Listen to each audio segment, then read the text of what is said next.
아서 블랭크는 39살에 심장마비에 걸렸습니다. 그리고 그의 나이 40이 되었을 때에 암이라는 위험한 질병을 겪게 되었습니다. 심장마비와 암이라는 이 질병을 겪으면서 아서 블랭크는 새로운 것을 깨닫게 되었습니다. 그리고 그가 깨달은 것을 자기만 공유하는 것이 아니라 이 세상에 많은 질병을 가지고 있는 사람들과 자기가 겪었던 이 질병을 함께 나누기 위해 그는 질병에 대한 일기를 쓰기 시작하였습니다. 심장마비와 암, 이것을 겪은 아서 블랭크는 회복을 원하지 않았습니다. 예전처럼 건강한 몸으로 돌아갈 거야, 그 기대가 치료하는 과정 속에 사라졌습니다. 나의 질병은 예전처럼 돌아갈 수 없구나. 그러면 내가 이 질병, 심장마비와 암이라는 이 질병을 통해서 나는 어떻게 살아가야 될지라는 것을 깨닫게 된 겁니다. 아서 블랭크가 깨달은 건 새롭게 되기입니다. 회복을 위해 노력하는 것이 아니라 계속 아프다 해도, 또 심지어는 죽어간다 해도 이 질병 안에서 새롭게 될 기회가 담겨 있다는 겁니다. 아프게 되면 직업에도 영향을 받고, 아프게 되면 관계에도 변화가 옵니다.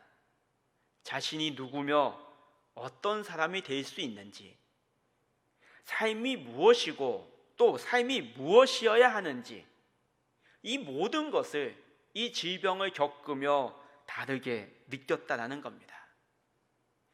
질병으로 말미암아 잃은 것도 있지만 이 질병으로 인해 많은 것을 잃겠지만 또한 그만큼 새로운 기회가 올 것입니다. 가족과 동료들과의 관계는 더 가까워지고 삶은 더 가슴 저미도로 깊어진다는 것을 이 아서 블랭크는 질병을 통해 깨닫게 되었습니다.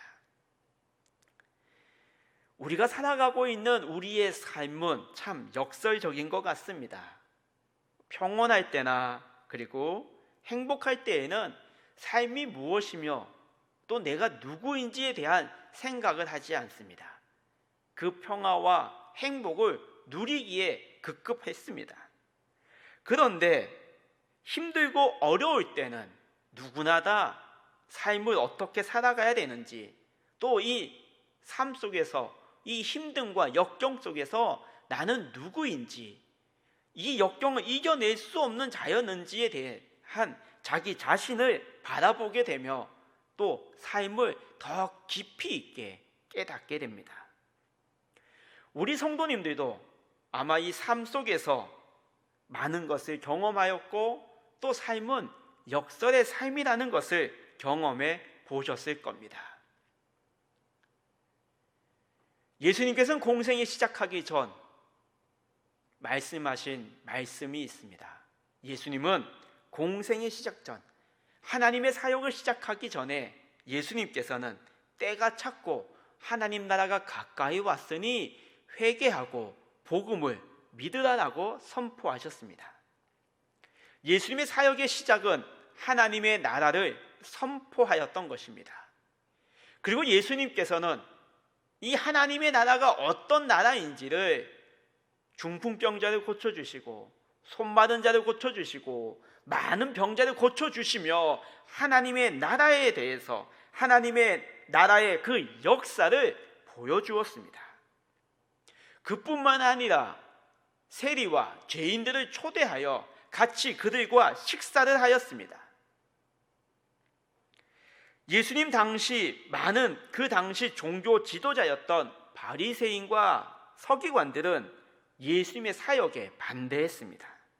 그리고 이 예수님의 사역을 이해하지 못했습니다.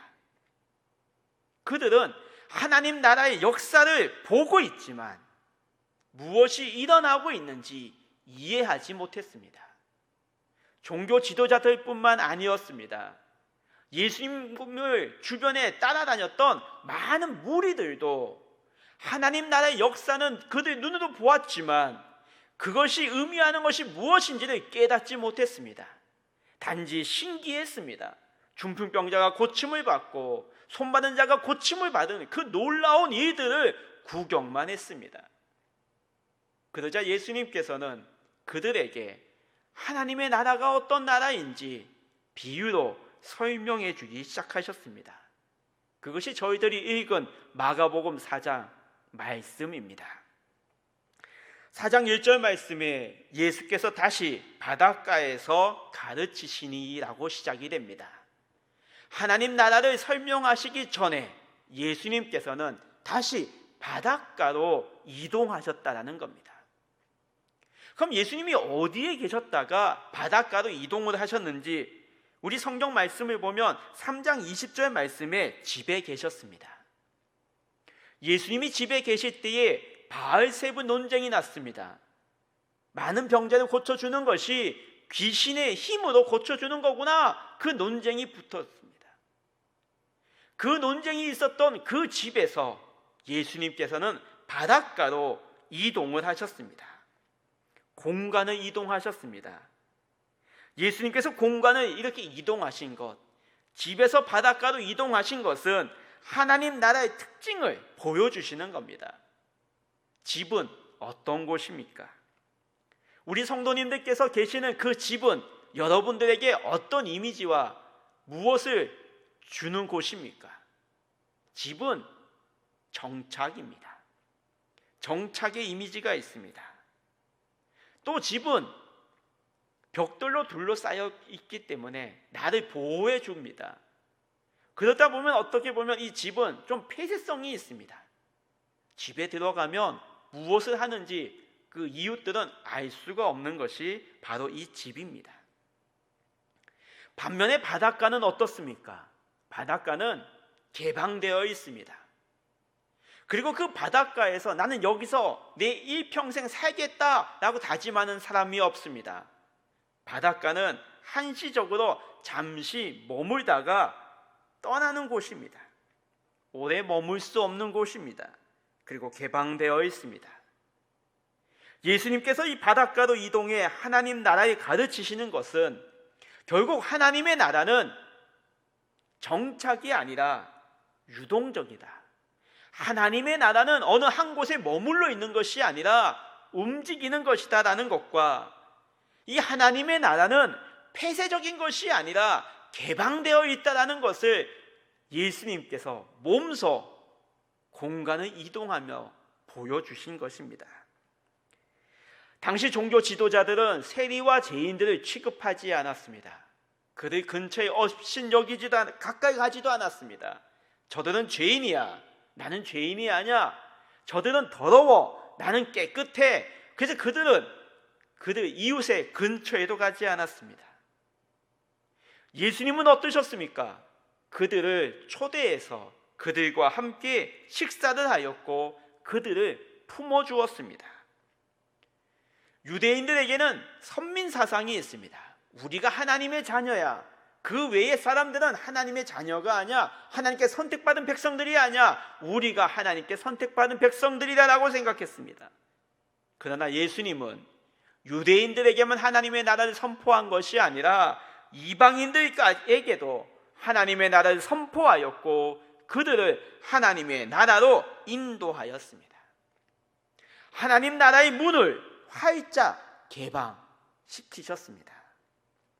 예수님은 집에서 바닷가로 이동하시며 하나님의 나라의 모습을 보여주었고 하나님의 나라의 그 역사를 드러내 주셨습니다. 나라라고 하면 이 나라를 이루는 3요소가 있습니다. 주권이 있어야 되고 국민이 있어야 되고 영토가 있어야 합니다. 영토가 있어야 한다는 것, 그 나라의 국민들이 거할 수 있는 지리적 영역입니다.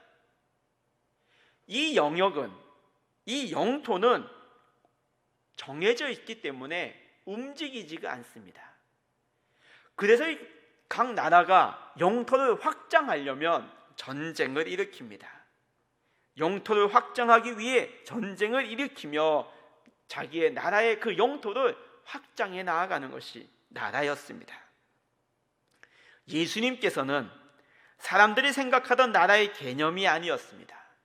이 하나님의 나라는 전쟁을 통해서 하나님 나라의 영역을 넓히는 것이 아니었습니다.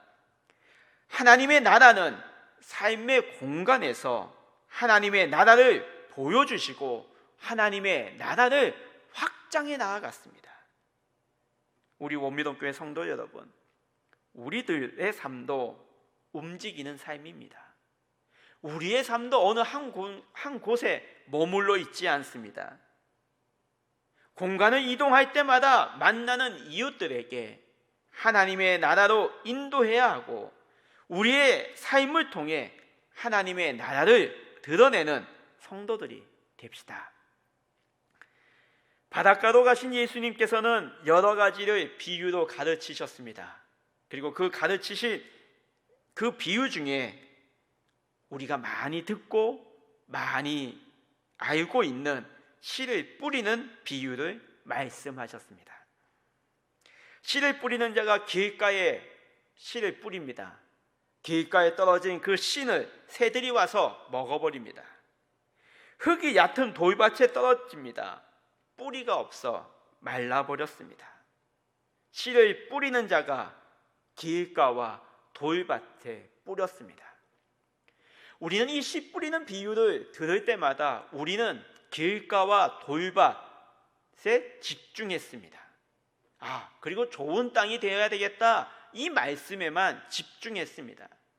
근데 이 말씀이 하나님의 나라를 나타내고 하나님 나라를 설명하는 관점에서 바라본다면 우리는 이 말씀을 새롭게 접근해야 됩니다.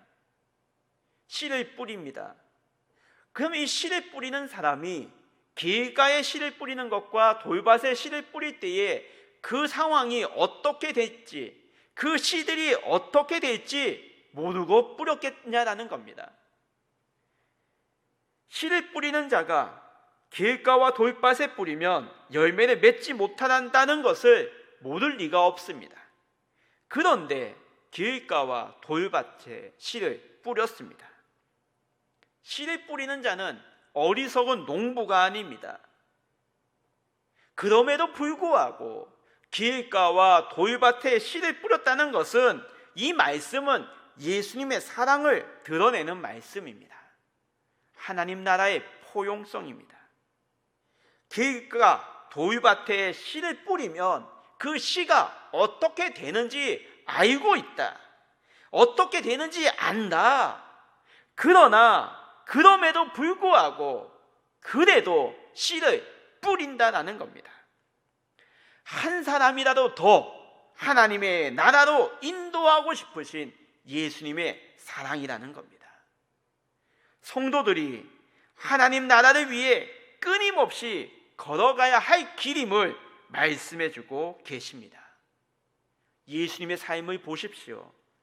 사람들이 즐겨가는 곳, 사람들이 보기에 좋은 사람들을 예수님은 만난 것이 아닙니다. 이스라엘 공동체에서 소외된 자들, 병자들, 외톨이들에게 찾아가 그들을 사랑하며 하나님의 나라로 인도하였습니다. 예수님이 이렇게 비유를 말씀해 주신 건 한 생명이라도, 그 길가에 있는 사람이라도, 돌밭에 있는 사람이라도 그들에게 씨를 뿌려 하나님의 나라로 인도하고 싶어 하신 하나님의 사랑이 담겨 있습니다. 165년 마르크스 아우렐리우스 황제의 통치 때에 이 로마에 큰 역병이 닥쳤습니다. 치명적이었습니다. 약도 없었습니다. 이 역병이 돌던 15년 동안 무려 로마 제국의 3분의 1 이상이 이 역병으로 죽게 되었습니다. 마르크스 아우렐리우스 이 황제도 180년에 비엔나에서 역병으로 사망하게 되었습니다. 이 역병의 확산세와 전염이 잠시 주춤했습니다. 그리고 그 후 251년에 동일한 파괴력을 가진 역병이 다시 로마 제국을 휘쓸고 다녔습니다.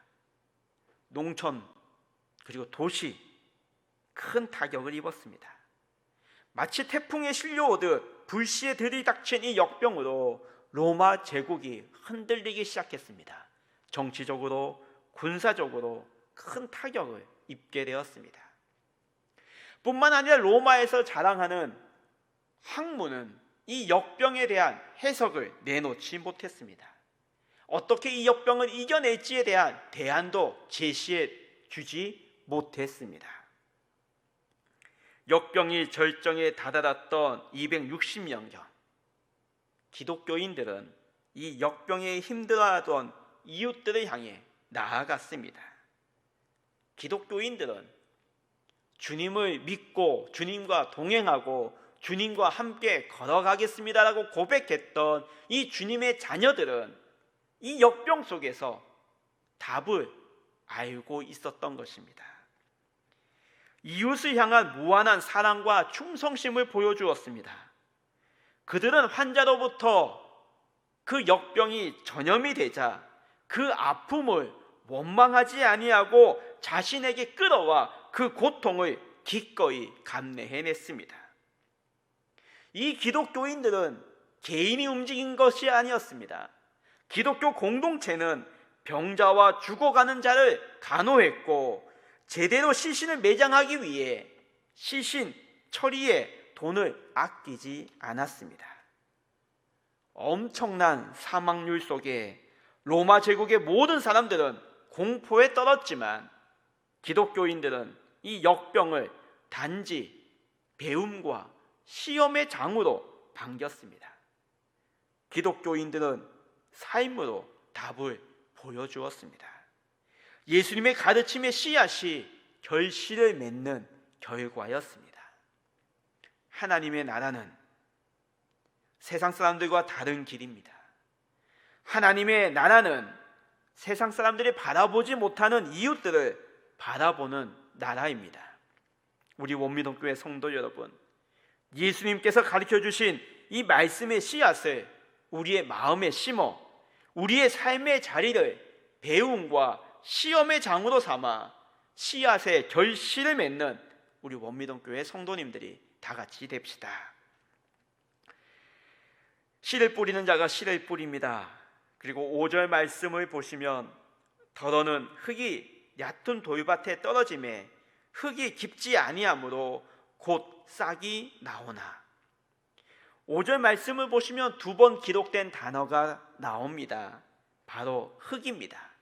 흙이 얕아서, 흙이 깊지 아니하므로.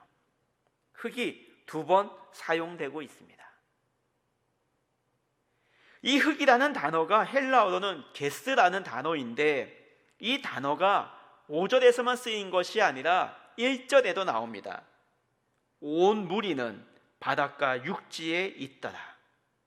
무리들이 서 있는 그 육지가 바로 게스입니다.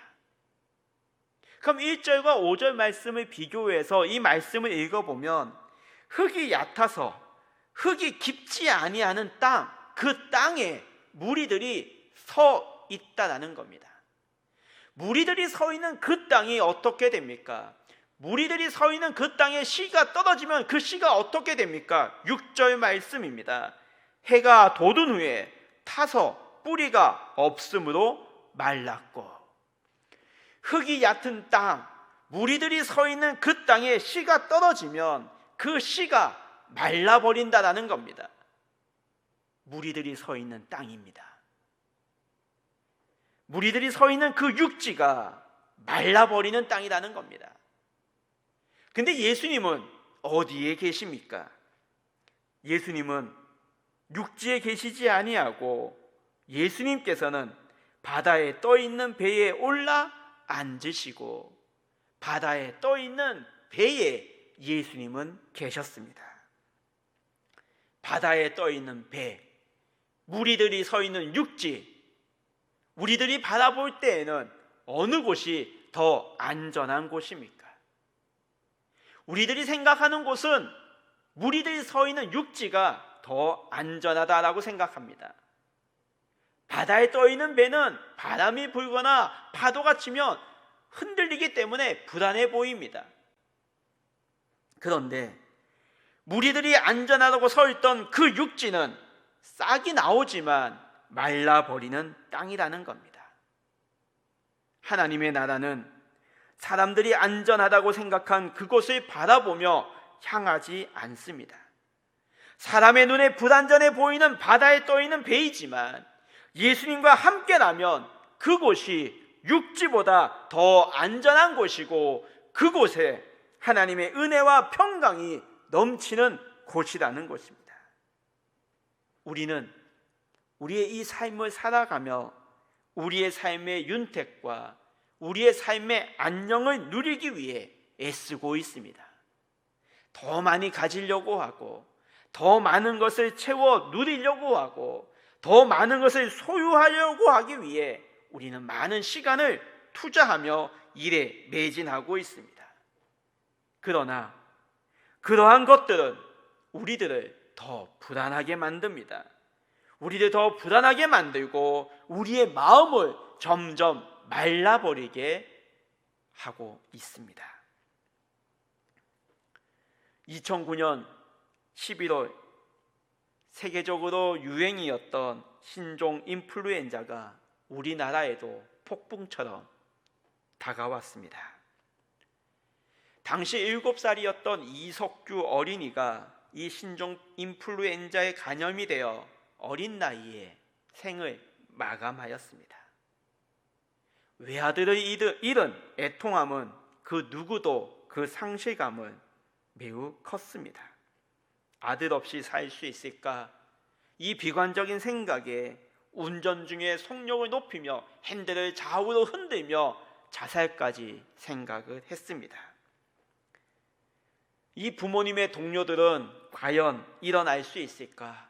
과연 회복할 수 있을까? 안타까운 마음으로 바라보았습니다.